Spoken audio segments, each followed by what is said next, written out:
It begins softly, like a lullaby from a music box tucked away in the attic of your mind. Fragile, echoing, sweet beyond reason. A sound you didn't choose, but one you learned to hum long before you understood the cost. They told you it was a gift, the way your eyes widened with wonder, the way your silence felt like poetry to others, the way you could endure. Without needing to be loud, they called you graceful, pure, precious. They called you good, and you believed. Them not because their words were true, but because their praise became the only mirror you were allowed to look into. You mistook it for love, for safety, for identity. But under all the glittering adoration, there was something else growing, a shadow stitched between the seams of your softness, a quiet ache you couldn't name, a tension in your chest every time someone called you innocent, as if the word itself was a leash. You didn't know it yet, but you were being taught something old, something that hides in fairy tales and perfume ads and wide-eyed dolls in glass cases. That girlhood is not a phase. It's a performance, a role you're rewarded for playing well. You were never asked what you truly felt. You were asked to smile, to stay small, to be admired, never to be known. And over time, that glass music box in your chest began to play on its own, even when you were alone, even when it hurt. That is how the lie begins, sweet, soft, and slow. So slow, you don't even notice your reflection becoming a costume. They praised your lightness, your laughter, your reluctance to complain, but they never asked what it cost you to stay so gentle. No one told you that charm can be a shield. No one warned you that beauty can become a prison end. So you kept polishing your sweetness like glass, clear, perfect, and untouchable. A kind of purity that no longer belonged to you, but to their idea of you. Because the moment you tried to grow, to get angry, to get messy, to want more, their eyes changed. The same people who once adored your softness recoiled at your strength. They didn't say it outright. They didn't have to. A pause, a silence, a disappointed glance. That's all it took. And so you learned to retreat, to self-correct, to clip the wings of your own becoming. You learned to survive by staying small, but something inside you kept moving like a flower, trying to bloom inside a jar. At first, the resistance felt like shame. Every time you wanted to scream or speak up or say no, shame arrived like an older sister, telling you to sit down, telling you not to ruin it, telling you to be good. That's the thing about eternal girlhood. Doesn't protect you. It silences you, and in the silence, a new fear begins to form. What if this sweetness isn't who I am? What if this softness is just a shell? What if I was never meant to stay like this? The archetype of the eternal girl is ancient.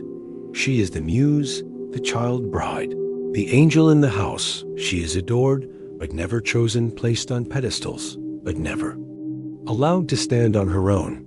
She exists not as a full person, but as a mirror for others to see their fantasies. You were taught to become her, and you were too young to say no. Oh, now you live in two worlds. The outer world where you smile and succeed and stay agreeable, and the inner world where you scream through your teeth and wonder if anyone truly sees you. This duality is exhausting. You don't even notice how much of your life is lived for the comfort of others, how much of your identity has been sculpted by expectation. You become an expert in emotional contortion, a master of pleasing, a collector of praise that feels more like currency than connection. You don't mean to deceive anyone. You're just trying to be loved, but somewhere along the way, the sweetness stops tasting like you. You begin to sense it in the way your voice sounds foreign to your own ears, in the way your eyes search rooms for approval instead of truth, in the way silence has become your sanctuary, not because it's peaceful, but because it's safer. In rejection, there are moments, rare and fleeting, where something cracks, where you catch a glimpse of the woman you might have been if you hadn't been so careful. She looks nothing like the girl in the music box. She's louder, heavier, hungrier, and she scares you. Not because she's wrong, but because you've been trained to believe that her power is dangerous, that your desire is too much, that your anger is unattractive, that your complexity makes you unlovably. You've been warned again and again. Don't lose yourself. Don't change. Don't grow out of it. But what if staying the same is the real loss? What if shrinking is the real betrayal? What if the sweetness you wear isn't yours? Asterisk, asterisk. You were taught to smile before you ever learned to feel, to curtsy before you learned to walk, to say what was pleasing, what was charming, what was soft, before you ever asked what was real. There was a moment, perhaps so early you don't even remember it, when the applause began. It might have been for your manners, your shyness, your big eyes, or your delicate voice. Whatever it was, it made others glow. They said, "She's such a sweet girl," and you felt it, the warmth of being liked. But what they were really admiring was the performance. You became her. The girl who smiles even when something aches. The girl who listens more than she speaks. The girl who doesn't take up too much space. A performance so beautiful, it seemed real. A mask so gentle, it convinced even you. But here's the quiet betrayal hidden in applause. Every time they clapped for the costume, the real you stepped further back into the shadows. There is a kingdom built on this applause, a palace of mirrors, sparkling, endless. You enter it. As a child, unknowing, they hand you a script, a dress, a tone of voice. You perform. They cheer, and with every encore, the girl you were asked to be becomes the girl you believe you are. But you were not born to be charming. You were born to be whole somewhere along the line. Charm became your survival. It wasn't just about being liked, it was about being safe. World is cruel to women who refuse to perform. So you softened your edges, smoothed your truth, hid your hunger, your anger, your depth. You became a masterpiece of palatable pain, pretty enough to look at, quiet enough to keep. But the kingdom of applause is not made of love. It is made of mirrors. Each one reflects a version of you that pleases someone else, and none of them reflect you. You look around, rooms full of praise, yet you feel invisible, because to be truly seen, you'd have to stop performing. And what if they leave? What if no one claps anymore? You tell yourself it's fine. You say, "I'm just independent." You say, "I don't need much." But sometimes, when the spotlights fade and the room is quiet, you feel it. A hunger, a grief, a question. Who am I when no one is watching? Because something strange happens when you perform for too long. You forget how to be. Your words become rehearsed, your gestures memorized, your thoughts curated. Even your silence becomes strategic. You call it composure, but really, it's fear. The fear that if you ever showed what lives beneath the performance, they'd stop loving you. So you collect praise like armor. You study their preferences like scripture. You become what they want before they even ask, and it works. For a while, but deep beneath the crown and costume, something in you begins to rot. There's a kind of loneliness no one talks about. The loneliness of being adored, but not known, of being admired for your lightness. While your darkness suffocates in silence, of smiling as they cheer, while screaming inwardly, "That's not me." But how could they know? You never let them see. The Eternal Girl Archetype survives by seduction, not of sexuality, but of sweetness. She becomes the fantasy of what they think femininity should be. Soft, unthreatening, beautiful in need. She trades power for protection, truth for tenderness, depth for delight, and in return, she's placed on a pedestal, one that becomes a prison. Because what happens when she wants to leave the stage? What happens when the applause grows thin? What happens when the mirrors crack and she no longer recognizes herself in their eyes? Does she dare step down? Does she risk being forgotten? Does she risk being real? They taught you to perform, not to feel. They taught you to sparkle, not to speak, but something ancient stirs inside you now. A rebellion, a whisper from the self you buried long ago. Let them stop clapping, let them go. Because applause fades, and you were not born to be watched. You were born to wake. The girl on the stage begins to falter. Her smile flickers. Her posture softens. She takes one step back, not out of fear, but out of remembering, and in that pause, in that breath between curtain calls, she feels it. The ache of being real, the terror of being known the truth, that there is no love in performance, only hunger. But no one tells you how to leave the kingdom. There is no map for unbecoming what. They adored no ceremony. For stepping down from the stage you will lose things. Maybe everything, your image, your applause, your certainty, but what you gain is something more sacred, yourself. And yet, before the rebellion becomes freedom, before the mirrors shatter and the script burns, there's a reckoning to come, one that takes place not on stage, but in the reflection that once praised you. Because even applause fades, but what happens when the curtain doesn't rise again? There's a particular kind of longing that doesn't scream. It whispers, it curls softly in the chest, like a child reaching for a mother's arms. This is not the hunger of the wild, nor the hunger for freedom. It is the hunger for containment. A craving not for escape, but for surrender, for something or someone to wrap around you so tightly that you no longer have to carry the weight of choosing who to be. You know this craving well. You have felt it in rooms where silence grew louder than thought. You have felt it in relationships that offered not love, but obedience disguised as care.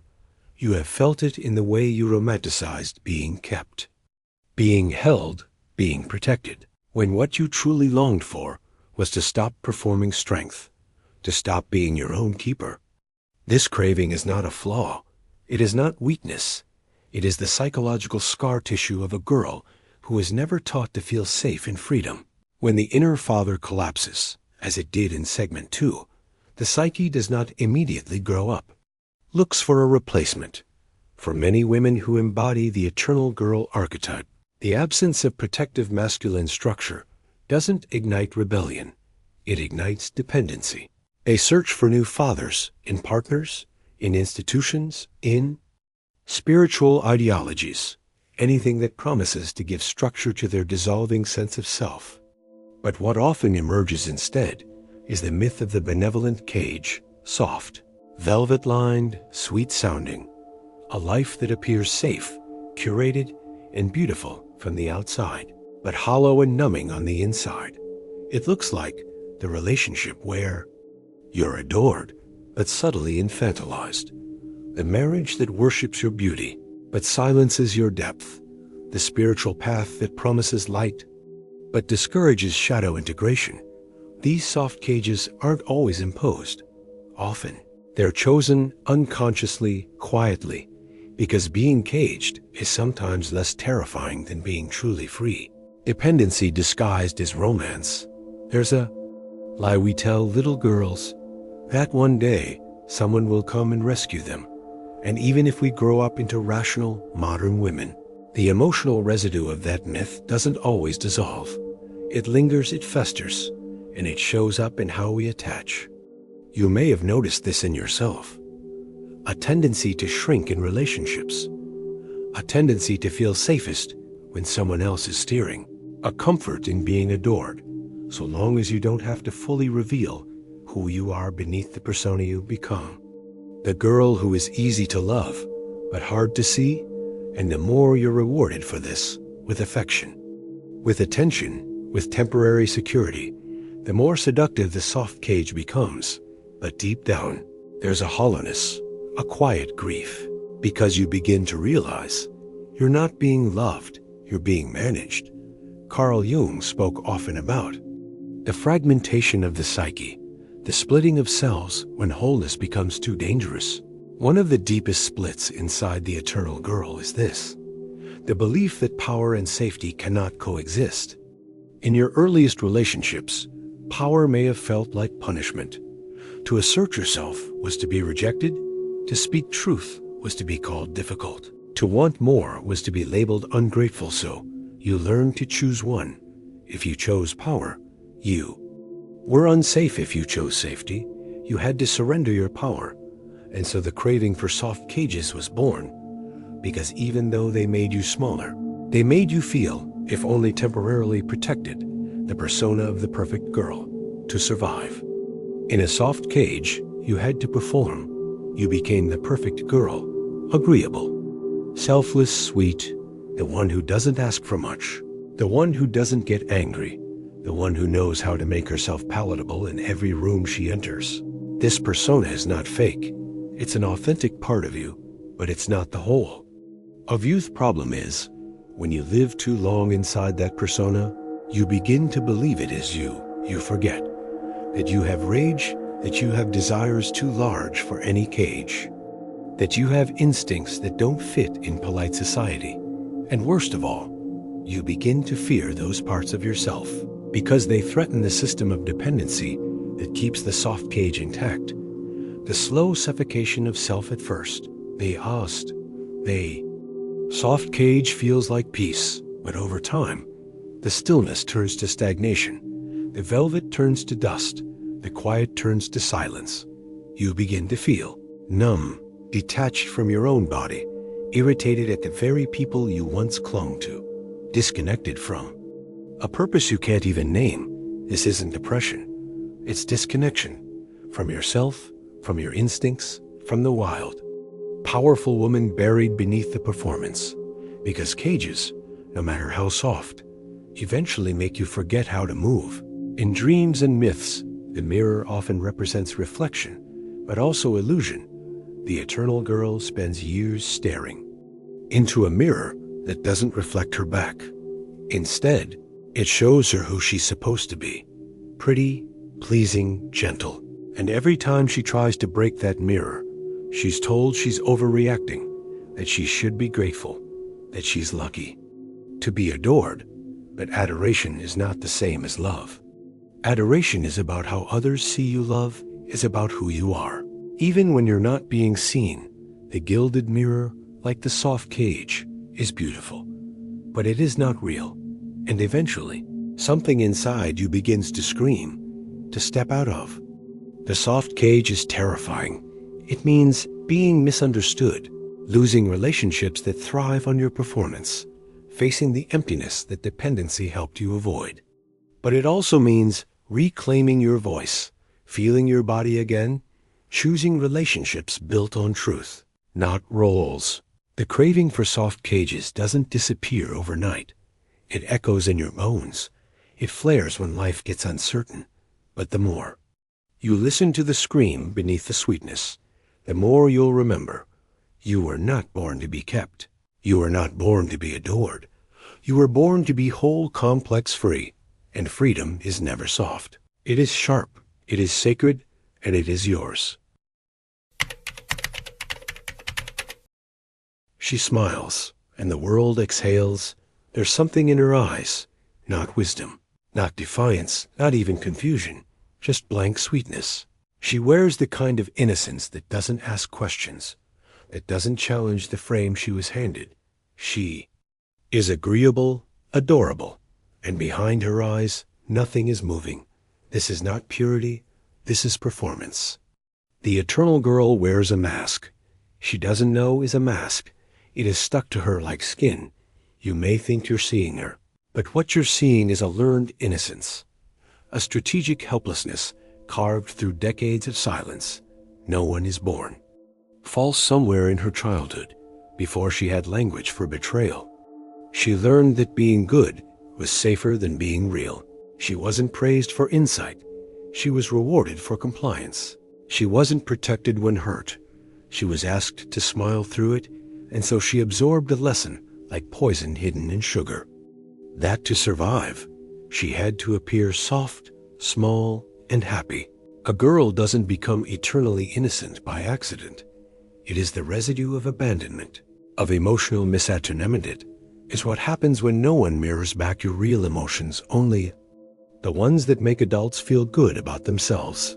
And so, she builds a mask, and everyone loves it, especially those who benefit from her silence. The mask of innocence is not passive.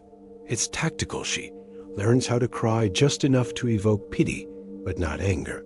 How to laugh without making others feel threatened. How to disappear when the room becomes too real. This camouflage becomes second nature, a way to exist without provoking disappointment behind this. However, lives a fragmented emotional world, full of unmet needs, frozen anger, and unlived truths. She cannot rage. She cannot grieve too loudly. She cannot name what she wants, because to do so would be to remove the mask, and she's terrified she doesn't exist without it. The innocent mask is palatable. It makes others feel powerful. It doesn't confront anyone's shadow. A woman who appears endlessly soft is easy to project fantasies onto. She doesn't interrupt. She absorbs. She becomes the dream she is told she's mature for her age, not because she is, but because she never fights back. The world isn't neutral about her mask. It applauds it. Parents say, "She's our sunshine." Lovers say, "You're nothing like other women." They all fall in love with the performance, not the person, and the more she's praised for being agreeable, the deeper she sinks into the lie. But inside her, something rebels, a silent scream, a pressure building behind the pleasantries. There is a part of her, buried and bruised, that remembers the rage, that remembers what it was like to want something real. This part wants to speak, to scream, to destroy. The illusion, but it's kept chained in the basement of her psyche, the shadow self. Carl Jung called this repression of truth the shadow, and the more we pretend it doesn't exist, the more power it gains in the dark. The surface girl who performs sweetness, the inner self who holds the unspeakable truth, and the war between. The two becomes unbearable. To wear this mask too long is to become emotionally invisible. She becomes known, but not seen. She becomes wanted, but not understood. People fall in love with the reflection in her, not her reality. She is not allowed complexity, contradiction, or intensity. She must remain simple, soft, digestible. But the psyche is not meant to remain in disguise. The soul suffocates under sustained falsehood, and eventually, the mask begins to crack. She starts crying and doesn't know why. She feels hollow even in relationships that look perfect. She secretly resents being called sweet. Her dreams become violent, strange. She begins forgetting what she likes. These are not symptoms of mental illness. They are symptoms of awakening. Her unconscious is trying to signal, this isn't you anymore. The sweetness is curdling. The mask is heavy, and underneath it all, the real self is pounding on the glass. But even as the truth begins to rise, the mask seduces her, because removing it means losing people. It means risking rejection, disappointment, even isolation. The illusion of eternal innocence has kept her safe, or so she thinks, and so she tells herself, I don't want to be difficult. It's not worth the fight. Better to be liked than alone. These aren't preferences. These are survival tactics. The temptation to stay sweet is the temptation to stay trapped. Beneath the mask is not ugliness, but power. Beneath the false innocence is a woman with a sharp mind, a soul with buried wisdom, a heart with ancient grief. Her true self isn't fragile. It's fierce. It remembers every time she was asked to shrink. It holds the key to her real freedom. To meet it is terrifying, but it is also sacred, because the eternal girl cannot become a full woman until she walks through the fire of her own rage, grief, and truth. To shed the mask is to risk rejection, but it is also the only way to be truly seen, to be truly loved, to live a life that is yours, not a performance, Carl Jung once said.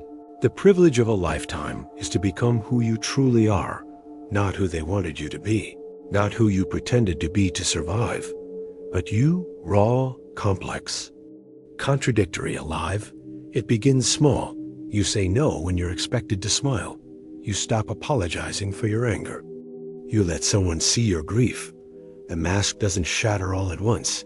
It fractures, piece by piece, and with every crack. Light comes in you, begin to feel your real self breathing beneath the surface. You begin to remember, you are not here to be pleasing. You are here to be whole, and this is the beginning of becoming asterisk. There comes a point in every myth when the dream must break, when the heroine must awaken, not into a fantasy, but into the cold, heavy truth of her unlived life. The eternal girl, no longer shielded by her illusions, or protected by the narratives that once kept her soft and adored, must confront the one thing she has spent her entire psychic life running from. Transformation? This is not the cute transformation of becoming slightly more responsible or learning to pay bills with a pastel-colored planner. This is not the cosmetic glow-up, the curated healing journey, or the soft girl reinvention of fragility. This is death, the psychological death Jung referred to as enantiodromia, the moment when a one-sided attitude is exhausted and gives way to its opposite, when the archetype collapses under its own weight and the ego must either fracture or evolve. The eternal girl's life begins to crack, not in one dramatic moment, but in a slow erosion. The men she once charmed with ease now grow bored or frustrated. The caretaking she expected from others begins to wither. The world no longer orbits around her perceived softness. Something inside her aches, a silent scream that no longer wants to be held, but to be free. In this moment, she sees it all. The pattern, the repetitions, the emotional manipulation disguised as need, the flattery that concealed her avoidance, the dependency that looked like love, and the crushing realization that nobody is coming to rescue her, because the one she was waiting for has always been herself. The collapse of the eternal girl is the birth of the raw, unadorned woman, not the idealized woman, not the palatable woman, the real one, the one who has wrinkles in her soul, who has screamed into her own hands, who has sat with her shadow and said, "I will no longer feed you lies," where there was once the hope of a rescuing father. Now there emerges the figure of the shadow mother, not the nurturing mother she idealized, but the part of herself that has internalized cruelty, self-abandonment, and emotional neglect. This inner mother says, "Stay small, be sweet. They'll only love you if you don't make them uncomfortable." And yet, to step into womanhood is to confront this voice, to stand in the face of its terror and whisper, "You were wrong." The woman who is emerging doesn't want to be adored. She wants to be whole. Carl Jung warned that confronting the mother archetype is one of the most difficult tasks for the maturing psyche, because in order to become whole, a woman must slay not only the external illusions placed upon her, but the internalized voices that have kept her docile. She must say no when she's shaking, leave when she's scared, speak when she's trembling, and above all, she must learn to mother herself, fiercely, honestly, and without performative gentleness. There is a moment, and you'll feel it when it comes, where something inside you stops asking to be seen and starts burning to be real. This is the sacred rage of the woman who remembers everything she gave away just to be liked. This is the grief of the girl who wanted love and got praise instead. This is the fire of a soul that refuses to live on borrowed scripts any longer. Jung said that individuation is the process of becoming who you are meant to be, not who your parents trained you to be, not who society applauded you for being, but the unique, integrated self you are when the mask falls, the illusions die, and the false gods burn. The fire is painful. It takes everything, but it gives you something no dream can match: the taste of your own power.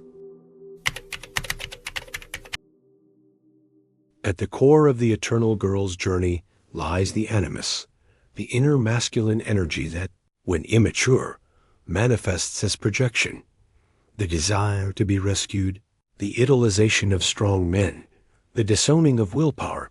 But the mature woman does not discard the animus. She integrates it. This means she no longer waits for someone to give her permission to act. She acts. She no longer seeks a father to organize her world. She structures her own psyche. She sets boundaries that shake mountains. She speaks from a center that is not conditional upon approval. She lives with a spine.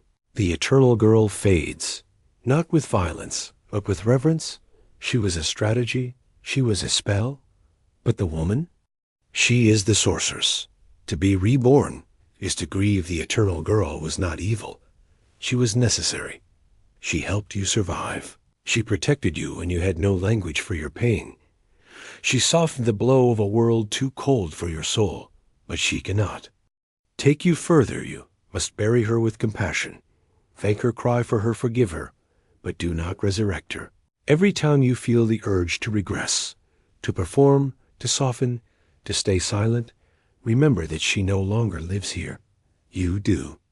Woman, the full, cracked, holy woman who bleeds truth and walks barefoot across thresholds no one warned her about.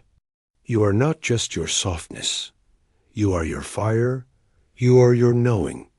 You are your boundaries, your no, your capacity to leave, your unshakable core. And no, the world may not applaud this. The world is still drunk on innocence. It still worships the unformed girl and fears the formed woman. But that's not your burden to carry anymore. You didn't come here to be palatable. You came here to be free. So step through the ashes. Your girlhood was never a failure. It was a beginning, but now the real story begins, and this time you are the author.